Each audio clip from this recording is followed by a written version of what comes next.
খুব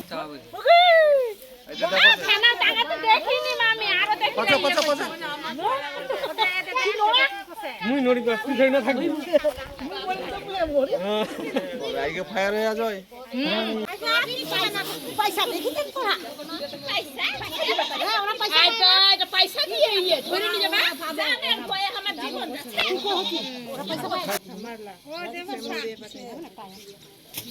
নিয়ে এলে হ্যাঁ হয় না না তোমার কাছে আছে ওখানে চিনা হয়ে গেছে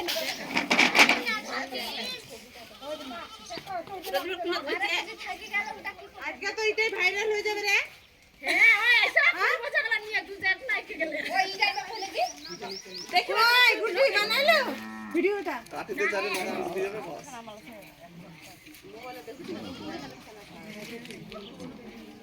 শেয়ার করে দিন আচ্ছা সিস্টেম ওদার করে দিয়েছ না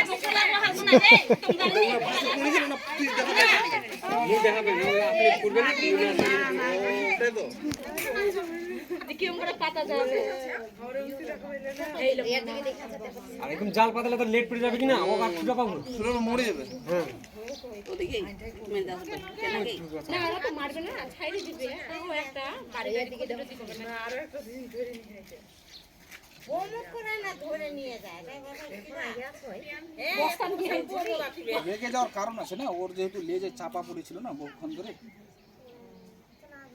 ঢুকে এক রাত বেড়ালে তো ইয়ে হয়ে গেল ঢুকিবে আর সময় হবে তখন গোলার দিকে চাপ পড়লে মরে যাবে এই ছাতা করে আমার নক করা আছে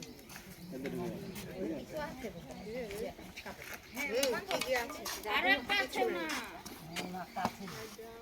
গিট মেরে দিল না না কামড়া কামড়ি করছি ও কাটি করবে না দুটো তিনটা করে সাপ পড়ে নিয়েছে দাঁড়াম গলা আমরা এই মুহূর্তে উপস্থিত হয়েছি ভাবুক গ্রাম পঞ্চায়েতের ফতেপুর গ্রামে।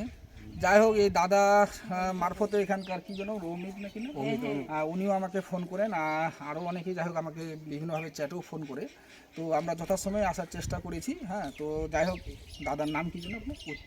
উত্তম রাজবংশী। ওনাকে বলতে বলবো যে কি ঘটনাটি ঘটেছিল, হ্যাঁ একটু বলবেন।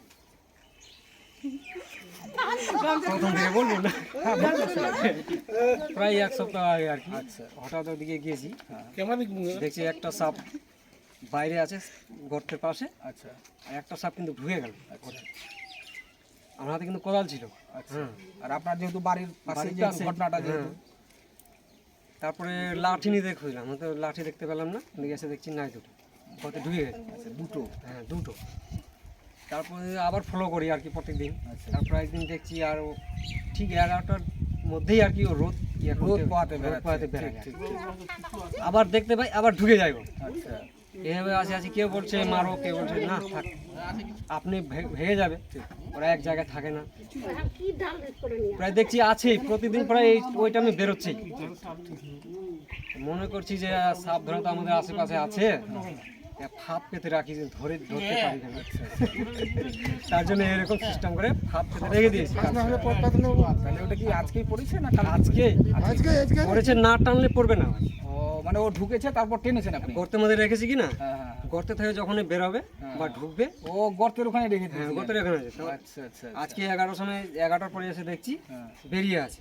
তখন ফাঁদটা দইটা টান দিলাম, লেজের দিকে পড়ে টাকা ছেলে রমিকে ওকে বললাম ফোন করো, না আসলে তো ছেড়ে দিতে হবে। যাক, তো আমরা তো আপাতত সাপটাকে উদ্ধার করে নিলাম। তো আপনারা আমাদের কাছে খুশি তো? হ্যাঁ, অনেক খুশি। আচ্ছা, আর ভিডিও করেছি। আচ্ছা, আর বলছিলাম যে আপাতত বিপদ মুক্ত মনে হচ্ছে? হ্যাঁ, মনে হচ্ছে। তাও সন্দেহ একটা আছে, দুটো দেখেছি, কিন্তু একটাই দেখতে পাচ্ছি। ঠিক আছে, ওটাও লক্ষ্য রাখবেন, যদি এরকম হয় আমাদেরকে জানাবেন, আমরা নিশ্চয়ই নিয়ে যাবো। ঠিক আছে, তো যাই হোক আপনাকে অসংখ্য ধন্যবাদ যে সাপটাকে না মেরে আমাদের যদি ডেকেছেন, এর জন্য আরেকবার অসংখ্য ধন্যবাদ জ্ঞাপন করছি।